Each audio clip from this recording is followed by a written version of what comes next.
أعوذ بالله من الشيطان الرجيم. بسم الله الرحمن الرحيم.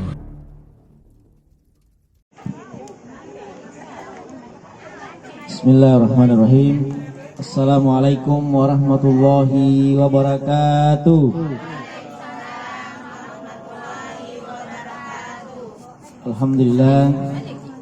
Alhamdulillahil hakimir rasyid alladzi ba'atsa fil ummiyina rasulan minhum yatslu alaihim ayatihi wa yuzakkihim wa yu'allimuhumul kitaba wal hikmah wa in kanu min qablu lafi dhalalin mubin.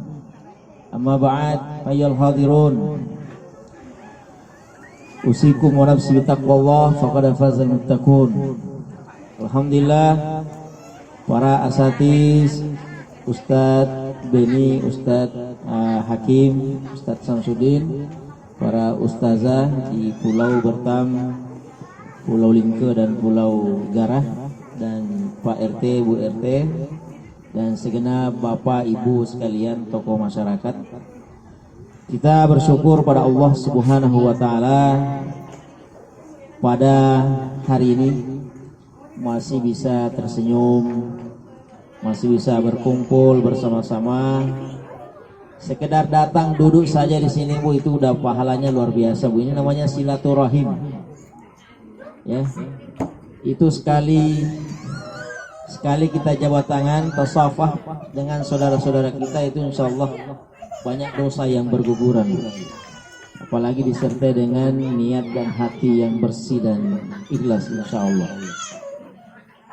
Memang hari ini kita di Batam, ya, secara umum sedang mengalami krisis air, ya. 3 hari yang lalu sebenarnya alhamdulillah sudah diadakan sholat istisqa, sholat minta hujan, ya. Mudah-mudahan segera Allah menurunkan hujannya. Saya tidak tahu di Bertam ini, Lengke ini, Gara ini seperti apa musim kemaraunya. Yang jelas di Batam sekarang, Bu, beberapa tempat itu susah nyari galon sebesar itu. Saya kemarin keliling sampai Sagulung, Batu Haji, habis stoknya dan harganya udah jauh naik. Sekarang udah 200-an, Bu, harganya itu. Ini seminggu lagi nih, ya. Rumah air biasanya 100 berapa itu?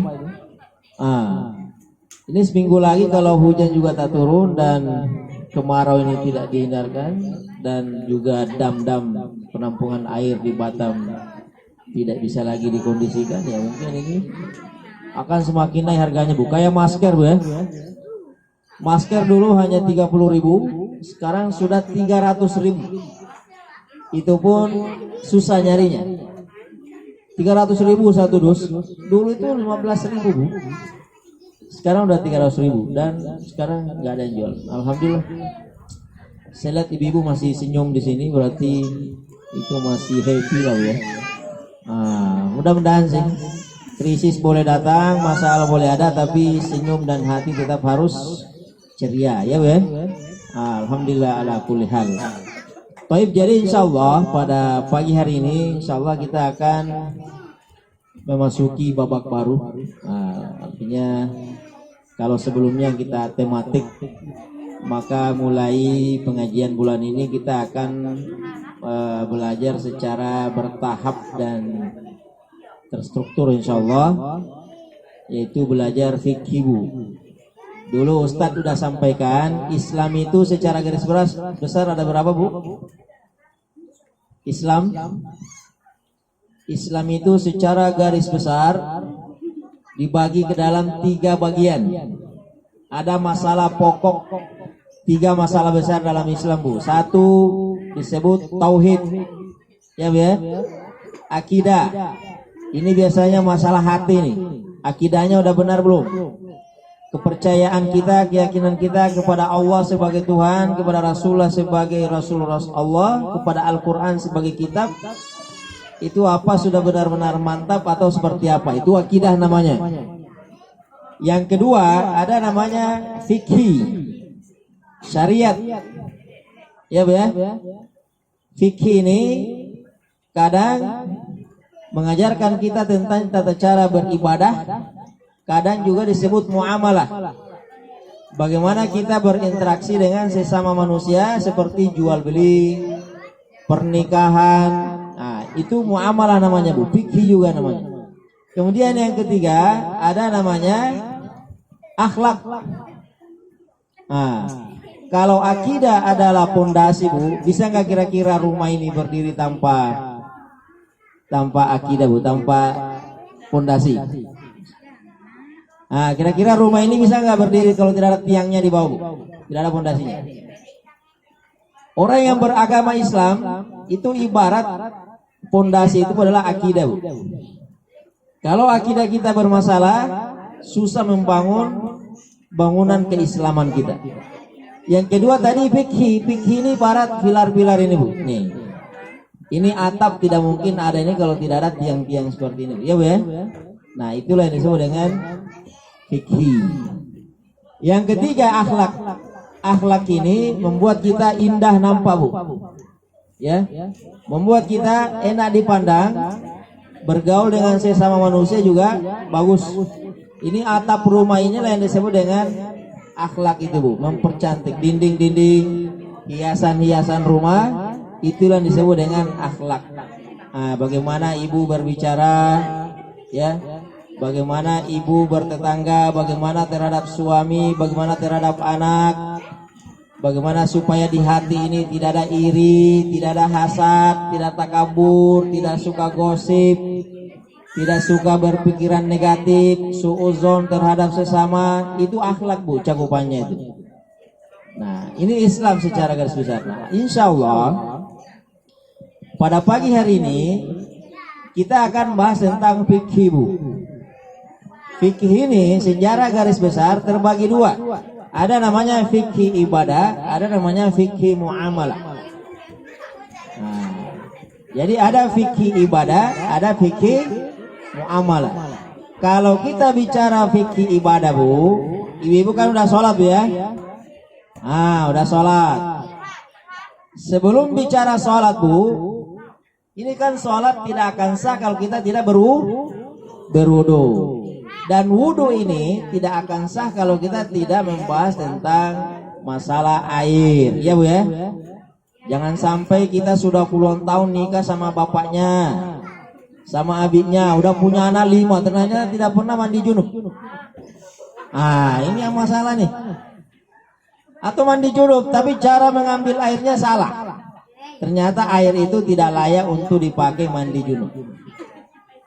Jangan sampai bapak ibu udah puluhan tahun sholat, ternyata cara wudhunya bermasalah. Atau sudah berwudhu tapi cara mengambil air wudhu itu bermasalah. Atau wudhunya udah benar, airnya sudah benar, ternyata di badannya ada najis nempel, Bu, ya. Di jilbabnya ada najis, di mukenanya ada najis, di sajadahnya ada najis. Ini enggak sah, Bu. Inilah disebut dalam Al-Quran amilatun nasibah. Banyak orang bergerak, banyak orang bekerja, banyak orang beribadah, tapi hanya capek yang dia dapatkan. Umar bin Khattab ketika membaca ayat ini itu berderai air matanya, mengeluarkan air mata.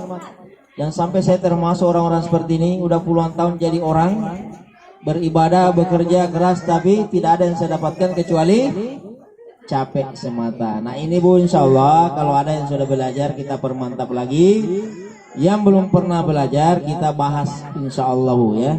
Nah, kita kalau bicara masalah fikih, masalah ibadah, insya Allah ibu-ibu, bapak-bapak, Pak Ustadz, kalau kita tengok kaji lagi kitab-kitab klasik itu, Kutubut Turath, baik mazhab Hanafi, Maliki, Syafi'i maupun Hambali, coba perhatikan kitabnya itu, pasti dimulai dari bab toharoh. Nah, ini judul kita di atas, Bu, Babut Toharoh. Apa artinya toharoh, Bu? Nama saya Tohir. Apa artinya Tohir? Suci, bersih. Toharoh itu artinya bab yang menjelaskan tentang perihal bersuci. Bagaimana ibu berwudu? Tadi Pak Ustaz sampaikan nih, susah air sekarang, padahal kita hidup di atas air laut. Gimana caranya tayamum? Atau melimpah air itu, tapi karena lagi musim hujan, dingin misalnya, atau lagi sakit, maka mau tidak mau harus tayamum. Inilah nanti yang akan kita bahas semua, Bu. disebut dengan babut taharah, bab tentang bersuci. Bu, ibu, bapak-bapak, inilah ilmu dalam Islam yang sangat mahal sekali, dahsyat sekali, Bu. Namanya bab taharah. Saya kemana-mana, Bu, tidak nampak di wajah orang-orang Islam itu khawatir dengan virus corona itu. Tak ada itu. Coba tengok Ustaz Samsudin, Ustaz Hakim, Ustaz Beni. Pernah nggak khawatir tentang corona, Bu?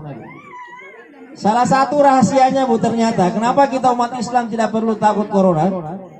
Coba tengok itu, pakar medis ahli kedokteran dari barat sampai timur, dari Cina sampai Jepang, Korea sampai Amerika, itu semua memberikan tips sederhana, Ustaz. Katanya kalau mau terhindar dari virus corona itu adalah cuci muka, cuci tangan. Nah, itu umat Islam sudah mempraktekkannya itu, Bu, ya. Kita umat Islam alhamdulillah minimal 5 kali sehari kita berwudu, cuci muka, cuci tangan. Makanya sebelum barat, sebelum ahli-ahli kedokteran non muslim ini bicara tentang air wudu, ini, Bu, kitab-kitab seperti ini sudah ditulis 1300 tahun yang lalu, bab tentang toharah, bersuci, Bu. Dulu Napoleon Bonaparte, tahu ya Napoleon? Napoleon itu mantan panglima Prancis, perang Prancis yang sangat terkenal. Itu ketika menjajah Mesir, datang ke Mesir menjajah Mesir itu, heran dia. Ini ada apa ibu-ibu nih, bapak-bapak ini, masuk bilik mondar mandir, masuk toilet, mondar mandir, masuk toilet. Waktu itu, Bu, Eropa belum mengenal yang namanya toilet, belum ada toilet di Eropa waktu itu. Belum ada WC di Eropa waktu itu, Bu. Makanya ketika datang ke Mesir, di Mesir kan orang Islam semua, Bu, ya. Ini ibu-ibu ngapain masuk bilik ini? Ada apa di bilik itu? Di situlah disebut toilet itu. Islam itu agama yang sangat bersih, Bu. Islam itu agama yang sangat memperhatikan yang namanya perihal kebersihan itu. Coba lihat, cuci muka, cuci tangan, cuci kaki, cuci telinga, itu sambil di sela-sela itu bersih sekali kan, ya? Belum mandi itu baru wudu. Nah, makanya tahun bulan lalu kita sudah bahas, ada fenomena di Cina itu, datang orang Islam lagi sholat Jumat, mereka ikut sholat Jumat. Orang menghadap ke barat, dia menghadap ke timur. Ternyata kenapa mereka ikut sholat? Supaya dia bisa berwudu dan bisa terhindar dari corona itu. Ini ajaran Islam, Bu. Dulu Rasulullah itu tidak pernah membahas tentang apa khasiat dari wudu ini secara medis. Rasulullah hanya mengatakan siapa yang berkumur-kumur keluar dosa gosipnya. Siapa yang mencuci mukanya runtuh semua dosa-dosa kosmetik yang ada syubhatnya misalnya kan. Yang cuci telinganya keluar semua dosa-dosa telinganya ini. Itu kata Rasulullah. Tapi secara medis, secara ilmu kesehatan ini apa gunanya? Baru hari ini dibuktikan, Bu. Ternyata tohara ini, bersuci ini, alhamdulillah mampu menghindarkan kita dari virus corona. Mudah-mudahan. Saya datang ke Singapura kemarin, saya temui orang-orang Melayu di sana, Bu. Tak nampak orang lain itu menyerbu Mustafa Plaza itu, habis semua peralatan toilet itu. Yang paling diburu itu adalah tisu kloset itu. Dan itu orang-orang Chinese itu habis semua itu barang itu. Orang Melayu Muslim di sana santai aja, Bu. Ngapain kita takut? Kita bisa berwudu katanya. Coba lihat. Ini pengantar bahwasanya dahsyatnya bab toharo yang kita bahas hari ini, Bu. Sebenarnya Islam itu tidak ada hikmahnya. Ada yang kita paham atau tidak kita paham, insya Allah jelas syariat dari Allah itu tidak mungkin tidak ada hikmahnya. Pasti ada hikmahnya. Nah, kadang hikmahnya ini bukan orang Islam yang menemukannya, justru orang-orang non muslim yang menemukan hikmah di balik semua syariat-syariat Allah ini, subhanallah. Nah, jadi ibu-ibu, bapak-bapak, jadi insya Allah kita mulai hari ini membahas tentang bab toharah. Apa artinya toharah, Bu? Bersuci. Nanti kalau ada nanya kasih aja nama Muhammad Tohir misalnya kan. Muhammad yang suci, bersih. Jadi toharah. Apa yang mau disucikan, Bu?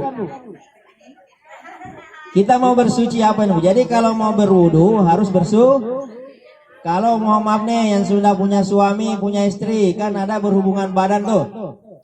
Nah itu butuh bersuci Bu, namanya mandi wajib, namanya mandi junub. Ini jangan sampai ada di antara ibu, apalagi bapak-bapaknya ini puluhan tahun udah punya cucu belum tahu yang namanya mandi junub nih. Wah itu musibah tuh. Innalillahi wa inna ilaihi rajiun.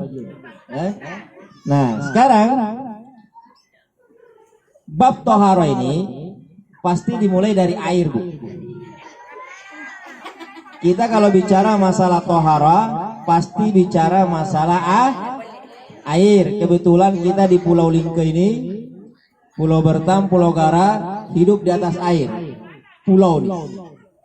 Nah, banyak melimpah air kita, air laut ini. Tadi ada ibu-ibu bilang boleh nggak mandi junub pakai air laut. Nah, hari ini insya Allah kita bahas. Nah. Jadi air Bu, ini yang pertama ya, babul miyah. Jadi dalam Islam itu ada namanya bab tentang air. Coba lihat. Mohon maaf nih, yang dulu yang masih belum masuk Islam pernah nggak bahas tentang air ini?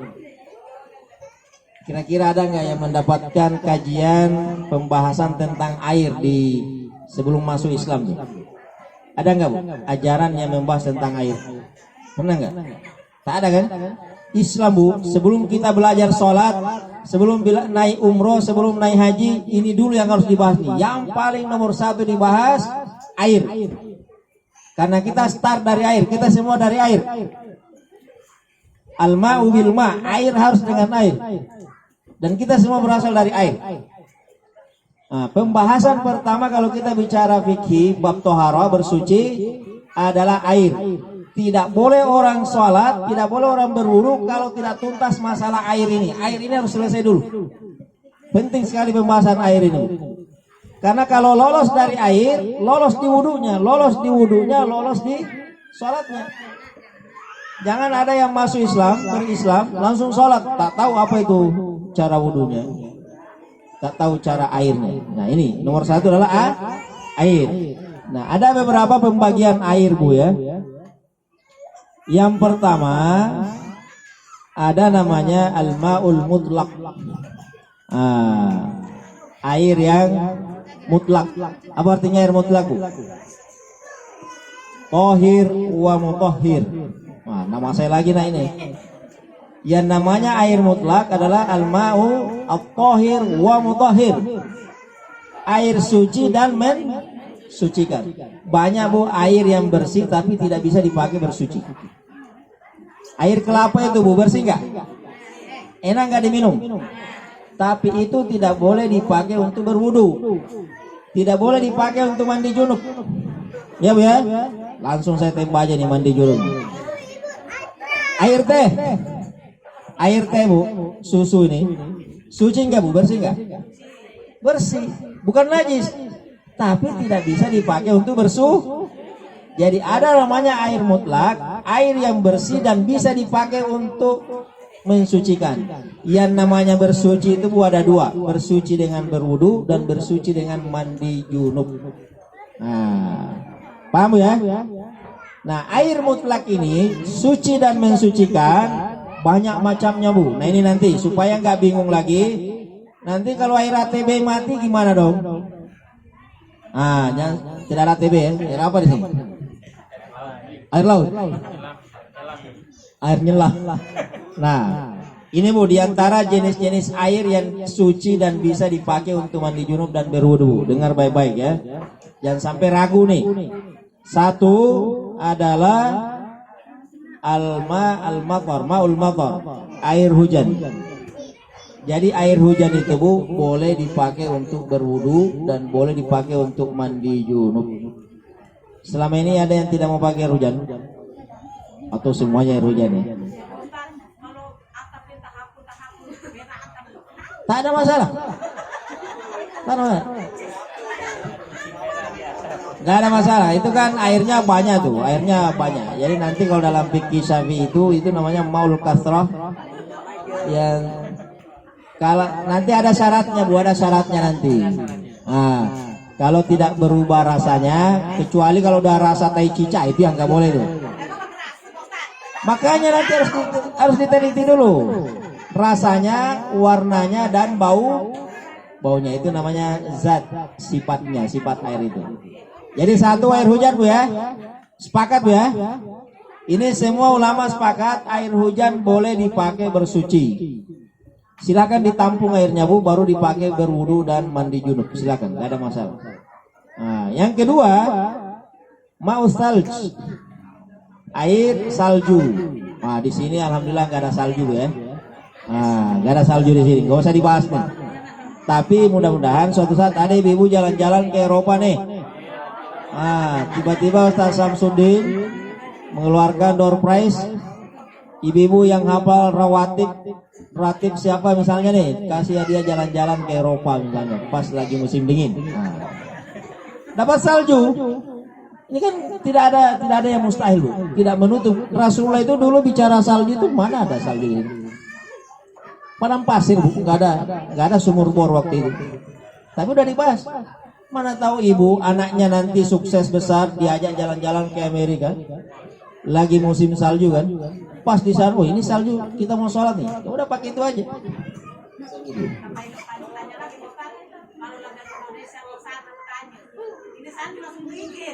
Ah, itu lain hal tuh ceritanya.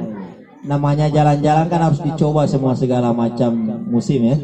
Yang kedua, yang ketiga maul bahar, air laut. Nah, alhamdulillah. Jadi air laut itu Bu sah dipakai untuk berwudu. Mandi junub juga boleh. Kalau mau diminum tak ada masalah. Gak usah dipakai. Ini darurat aja Bu biasanya ya. Kalau sudah tidak ada air tawar, tapi kemarin minggu lalu kan, bulan lalu kita udah bahas. Mana tahu ibu lagi nangkap ikan, bapak-bapak naik perahu, bekal air tawar ada, tapi untuk minum, mau sholat, mau pakai apa? Itu tidak boleh tayamum kalau ada air laut loh. Ini tidak boleh tayamum kalau ada air laut. Maka mau tidak mau harus pakai air lah.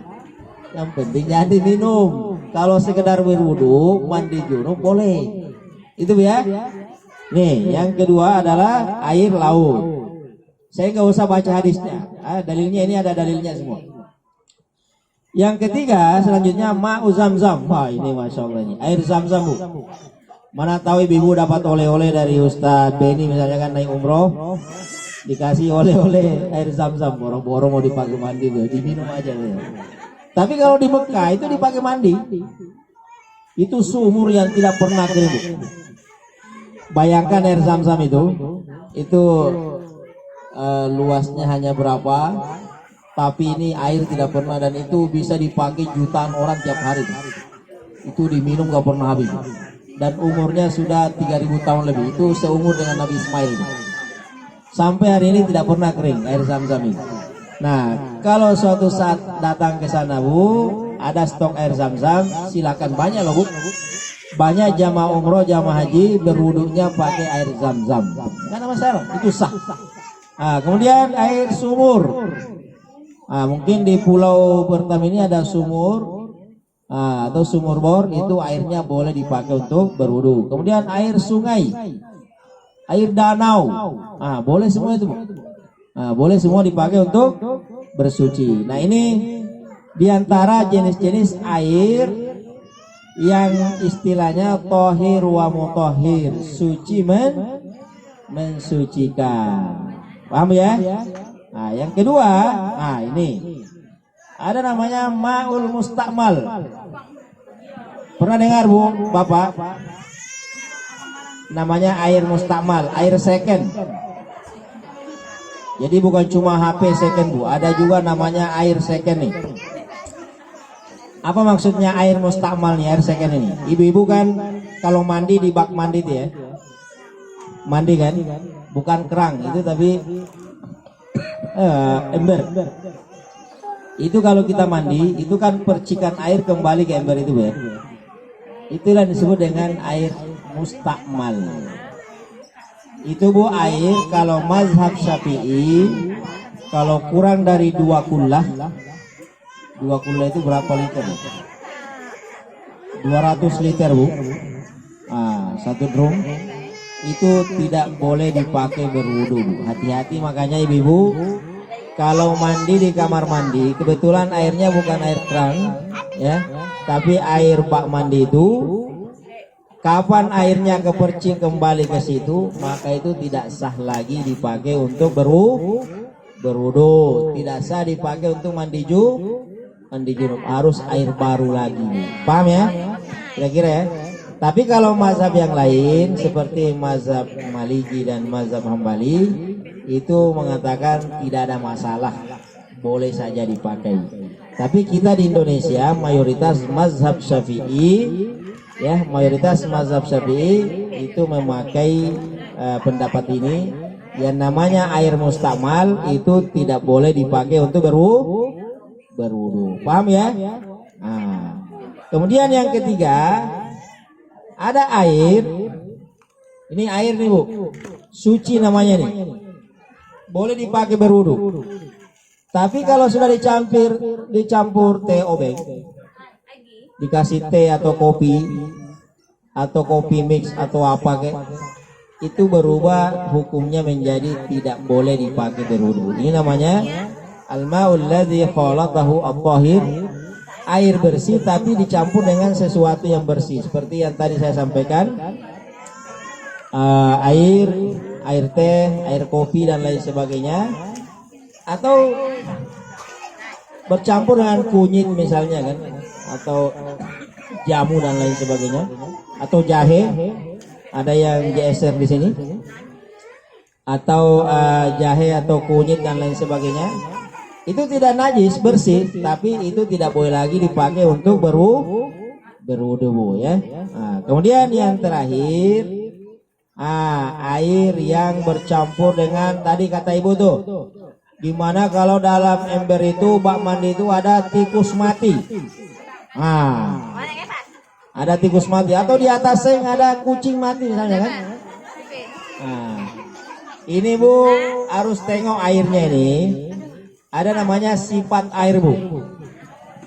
Sifat air ini sama kalau sumur, kita ada sumur, ternyata di bawah ada ayam yang mati. Boleh gak dipakai untuk berwudu itu? Tengok 3 macam nih Bu.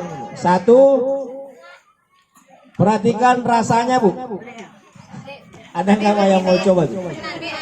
Kalau rasanya udah rasa ayam bangkai itu, berarti jangan nggak boleh dipakai berwudu. Tapi kalau sifat airnya masih dominan Bu, artinya ada tikus mati tapi nggak pengaruh ke rasanya, itu boleh dipakai. Yang kedua, tengok warnanya Bu, berubah nggak warna air sumur itu? Ada perubahan nggak Bu?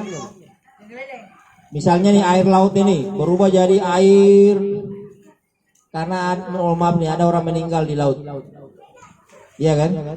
Ada orang meninggal di laut.